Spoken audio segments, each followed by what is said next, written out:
Positivity Talks. Conversa com quem tem o que dizer.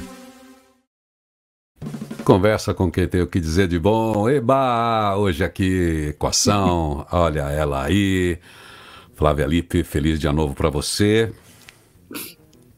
Tudo bem? Tá. Feliz dia novo. Tá tudo bem. Olha, já estamos já no final do mês de agosto, viu? Só como passou rápido? Pois é. Viu como 2019 passou rápido? Passou a pandemia, estamos aí enfrentando, estamos aí, vamos nessa, já é, ó. Bom, Flávia, outro dia a gente comentou de um assunto que a gente não aborda, pouca gente aborda, nunca se vê em eventos empresariais, ninguém fazendo uma grande homenagem àquelas pessoas que não aparecem. Tem as pessoas que não aparecem, que reclamam da invisibilidade por causa de preconceito, que é um outro tema. Mas vamos falar aqui daquelas pessoas que fazem, mas são os quietos, o poder do quieto. Porque tem gente que você sabe como é que é, leva a fama. E tem gente que está ali, tem um outro tipo de personalidade, mas que é determinante. O que você tem para falar sobre o poder dessa gente quieta? Tem até um livro, né? Não sei se você lembra desse livro, né? Que é O Poder dos Quietos, da Susan Cain. Isso. Acho que ele é de 2019, se não me engano. É isso aí, é por causa dele que eu lembrei também. Ela fala que os quietos, eles estão na personalidade introversão e extroversão, né? Que é o norte e o sul do temperamento.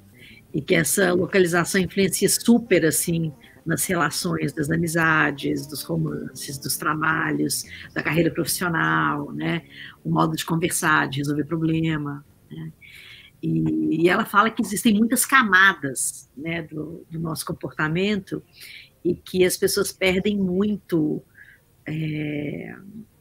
por não conhecer o poder dos quietos, da quietude. Eu acho muito interessante a luz que ela coloca, né, sobre a potência dos mais quietos, né? Eu vou te falar assim um pouco. Eu sou uma quieta, né, e uma tímida super trabalhada, né? Porque como fui trabalhar em televisão e tudo, as pessoas têm a impressão que eu sou uma pessoa extremamente extrovertida, que eu sou super comunicativa e tudo. Eu sou trabalhada. Eu sou muito introspectiva, na verdade. E ia ser até complicado para divulgar meu trabalho, né? Na televisão eu tinha que fazer um esforço muito grande para conviver, né, e fazer networking e o que seja, né, mas sempre tive uma potência, assim, de execução impressionante, justamente porque tem um hiperfoco, né, mas tem uma coisa interessante, assim, que difere um pouco, né, do introvertido e do extrovertido, que é a questão do estímulo externo, né? Eu, quando sou muito estimulada externamente, por exemplo, toda vez que eu acabo de fazer uma palestra, eu consigo conviver com as pessoas ali, conversar, etc., mas eu preciso depois ir para casa e eu fico uns 3 dias sem falar. Entendeu? Assim, porque me gasta muita energia minha, muita energia. Eu fico pensando, assim, como que eu trabalhei isso tão profundamente, né? Sempre fiz terapia, papai é psiquiatra, né? A gente sempre teve uma clínica juntos, trabalhamos juntos a vida toda, né? Eu fico pensando como foi para mim, hoje eu faço esse pensamento, sabe? Como foi para mim trabalhar essa extroversão para sobreviver à profissão que eu escolhi, né? Que é uma coisa assim, como eu perdia muita energia, eu ficava muito cansada, por isso também eu fazia muito esporte, porque isso acabava me silenciando, né, muita meditação, né, porque realmente toda a energia se esvaía nessa necessidade, sabe? É bom a gente destacar isso aí. Bom, tem a estratégia do quieto, né? Porque do quieto, ou do tímido, ou da pessoa que tem uma personalidade assim, que não é de festa, não é extrovertido. E não é questão de falar que ele é melhor ou pior. Mas às vezes, como você usou a palavra aí da autora, não se coloca luz em cima de alguém que está fazendo com foco, e essa pessoa não tem aquele jeito, não é o modelo que faz festa, que sobe na mesa, que é expansivo, que rouba a cena na reunião, ele é mais assertivo, e a gente precisa, dentro das organizações, que é a gestão de pessoas e talento, essa potência que você falou, prestar atenção e criar ambiente para manifestação, porque senão ele não faz questão, né, da luz, mas ele está ali no foco e tem um grande poder, e às vezes o extrovertido dispersa um pouquinho o foco, confunde um pouco. Por isso que eu chamei aqui a atenção para esse poder do quieto, porque a gente precisa olhar para ele, para essas pessoas que não se manifestam tanto, porque às vezes elas estão mais focadas, né, mais dentro do alinhamento daquilo que a gente busca como resultado, do que alguém que está fazendo campanha política, né, sobre a sua própria potência, né? Você sabe que esse livro, ele me marcou muito. A Susan Cain, né? Cain, não sei como é que fala, acho que deve ser Cain. Ela fala o seguinte, que o maior problema e o maior erro do introvertido é querer ser extrovertido e se enquadrar nessa personalidade, que ela chama de ideal da extroversão, que é a crença de que se você é extrovertido, então você é gregário, você é alfa, você está sempre no holofote, né? E o extrovertido, ele tem essa ação, né? Assim, realmente de muito barulho, né? Ele não é muito contemplativo, né? Ele não toma, as tomadas de risco dele são sem cautela, né? E o introvertido não. Né? E aí o introvertido fica decepcionado consigo mesmo, porque não consegue explorar e mostrar para o mundo a sua capacidade, né? Não consegue vender seu peixe mesmo, né? Então eu percebo assim, nossa, às vezes eu fico pensando quanto esforço que eu fiz, entende? E hoje, claro, já virou um mecanismo de vida mesmo, né? Então, há tantos anos, né? Mais de quase 30 anos de televisão, assim, você virou um mecanismo de sobrevivência, né? Eu aprendi a ser extrovertida para sobreviver da minha introversão, né? Mas eu nunca consegui mostrar a minha capacidade introvertida. Isso é uma coisa interessante. Nunca. Entendeu? Ninguém nunca pensou que eu estudasse tanto, que eu tivesse um instituto de pesquisa. O IDHL tem 35 anos.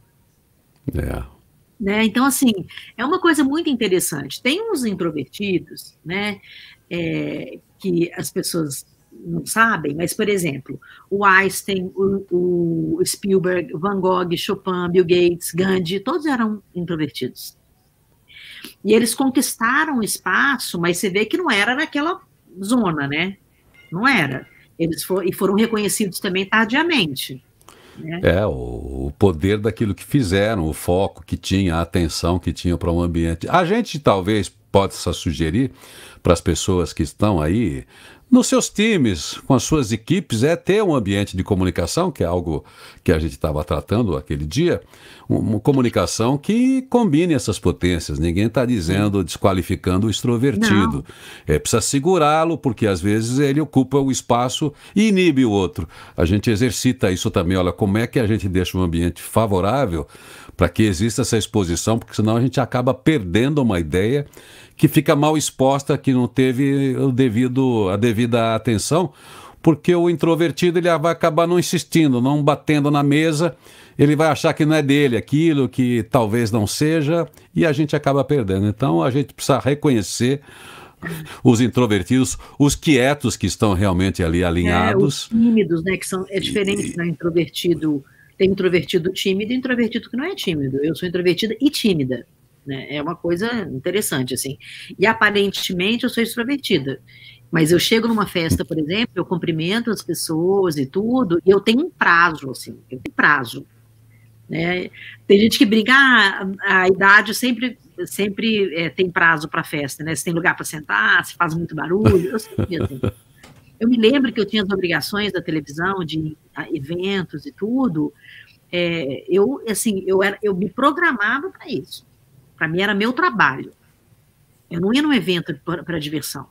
Era o meu trabalho, eu ficava o tempo suficiente para tirar uma foto, etc., e voltava para casa. Agora, o quieto patológico aí, vamos dizer assim, porque a gente sabe que um dos grandes medos, ter mais medo do que cobra, jararaca, do que leão na mata, a pessoa tem medo de falar em público. Quando a pessoa sempre chama a conversa numa reunião, ela traz a atenção e várias pessoas te olhando, realmente você precisa se concentrar, porque é natural que a gente olhe para as pessoas e perca o fio da meada da conversa. Então a pessoa tem que treinar. Esse é mais o tímido. Ele tem que treinar esse quieto, por isso que eu chamei de quieto patológico, que é o tímido, né? Então ele tem que pensar o seguinte, qual é a ideia que eu tenho, é a ideia que tem que brilhar, e eu usar, porque eu falo, eu me exponho, eu tenho ideias, porque dali a pouco você perde um pouquinho. A gente descobriu isso na sua atividade minha, que de repente é um treino, né? Falar para 10 pessoas dá bem mais medo às vezes do que falar para 1000. Dependendo das pessoas que estão ali, né? E da cobrança que está sendo feita, de quanto você está sendo pago para isso. É uma atenção muito focada. Vezes, eu acho que isso, aí a gente está extrapolando um pouco as consequências sociais disso. Né? Assim, porque introvertido não é uma doença. Né? Não. Ser introvertido ou extrovertido não é uma questão de saúde, não é uma doença mental nem nada. É uma característica de personalidade, então não é uma doença. Né? Sim. Então, assim, às vezes o introvertido sabe muito, então ele precisa treinar, como qualquer pessoa que quer ser palestrante, precisa treinar técnicas mesmo de comunicação, né, de construir uma palestra que seja potente. Isso tanto para o tímido, para o introvertido e para o extrovertido. Né? O tímido vai ter muito mais trabalho que o introvertido, porque nem sempre o introvertido é tímido. O tímido, além disso, ele ainda tem que trabalhar a questão da posição, da fala, etc. Né? Então, eu acho assim, o ideal mesmo da extroversão é você saber respeitar o momento da sua fala. Esse é o ideal da extroversão. Né? E o ideal da introspecção é você saber pontuar aquilo que você quer falar, porque você sabe muitas vezes você está mais silencioso, porque você dá mais oportunidade de ouvir, né? E realmente se posicionar sem ter medo de atrapalhar o extrovertido, entende? Isso aí. Porque às vezes o introvertido fala, não vou atrapalhar o cara, entendeu? Ele está ali todo entusiasmado, né? E essa percepção que as pessoas têm que o extrovertido governa o mundo e os mais falantes são mais inteligentes, na lógica de reconhecimento, só funciona assim, quanto mais uma pessoa fala, mais os outros integrantes do grupo dirigem a atenção a ela. Né? Então, o que significa que essa pessoa fica cada vez mais poderosa, mas não significa que ela é mais inteligente. Né? E nem que aquilo seja o ideal para aquela proposta de uma reunião, né? De uma reunião que quer buscar alguma coisa.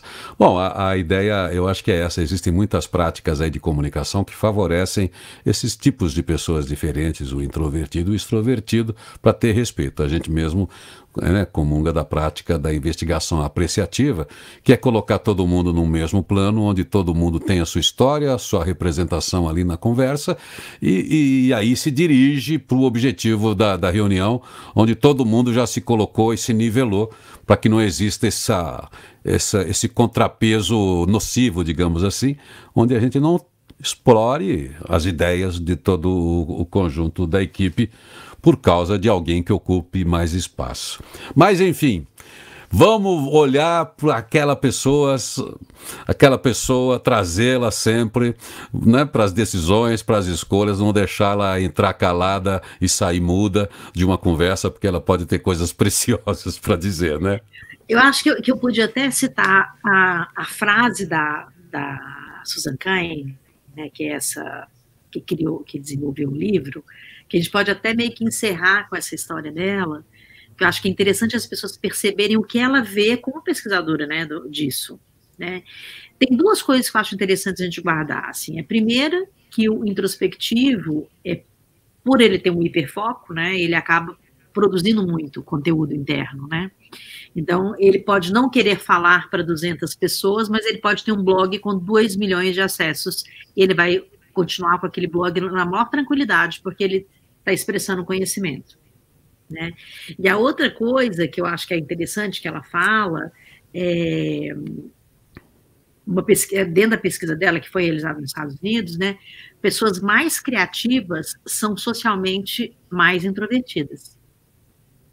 É muito interessante isso, né, porque ela tem mais condição de produção interna, né? Então, a preferência por trabalhar de forma independente é um catalisador de inovação. E isso é típico do introspectivo. Você não vai, o Newton, por exemplo, se ele fosse extrovertido, ele não estava sentado lá na árvore do quintal dele, tirando a maçã cai na cabeça, não, entendeu? Pois é. Ela fala uma frase muito interessante que é assim: quem quer que você seja, tenha em mente que as aparências enganam. Algumas pessoas agem como extrovertidos, mas o esforço lhes custa energia, autenticidade e até saúde física. Outros parecem distantes e reclusos, mas suas paisagens interiores são ricas e cheias de atividades. Então, na próxima vez que você vir uma pessoa com um rosto plácido e uma voz suave, lembre-se de que sua mente pode estar resolvendo uma equação, compondo um soneto, criando um design de um chapéu, ou seja, empregando os poderes da quietude. É isso aí, é maravilhosa essa frase aí dela. Não é? Mas é isso aí, olha, e você aí que está na comunicação, então se mancou. Se você é extrovertido, legal a sua comunicação, você expõe as coisas maravilhosamente bem, mas cuidado para você não ocupar o espaço todo de tempo, porque tem outras pessoas que não têm essa facilidade, essa fluência que você, essa agilidade na comunicação, mas que tem o que dizer. E se não sobrar tempo para elas, talvez a gente perca essa ideia, porque ela está resolvendo uma equação, que é essa palavra que a Flávia adora e conceitua aí todo o seu trabalho. Flávia, então estamos lá no LinkedIn, no Instagram, todo lugar a gente te encontra. Lugar. Estou com as mentorias individuais abertas, são só 4 lugares. Aliás, daqui a pouco eu já não posso falar mais 4, né? Dependendo. Se você quiser entrar na equação, ainda dá tempo também. Tem um link aí para sua inscrição. Aproveita que a gente está com o apoio do Google Grants, então você tem um descontaço, você pode entrar. E qualquer coisa, tá aí os meus contatos estão aí na tela. É só você me procurar. Tá aí. Uma boa então, sexta-feira, você volta aqui para outra equação. E se você tem um assunto aí, você que está ouvindo a gente, quer que a Flávia aborde algum assunto, quer que a gente entre num papo, que você traga um tema que você queira ouvir, que você queira participar, manda aí. Tem o nosso WhatsApp aqui, entra, participa. Isso aqui é uma rede conectada à Boa Atitude. A sua chegada é importante. Quando você escreve, a gente fica muito feliz. Flávia, valeu. Beijo. Valeu. Tchau. Positivity Talks. Conversa com quem tem o que dizer.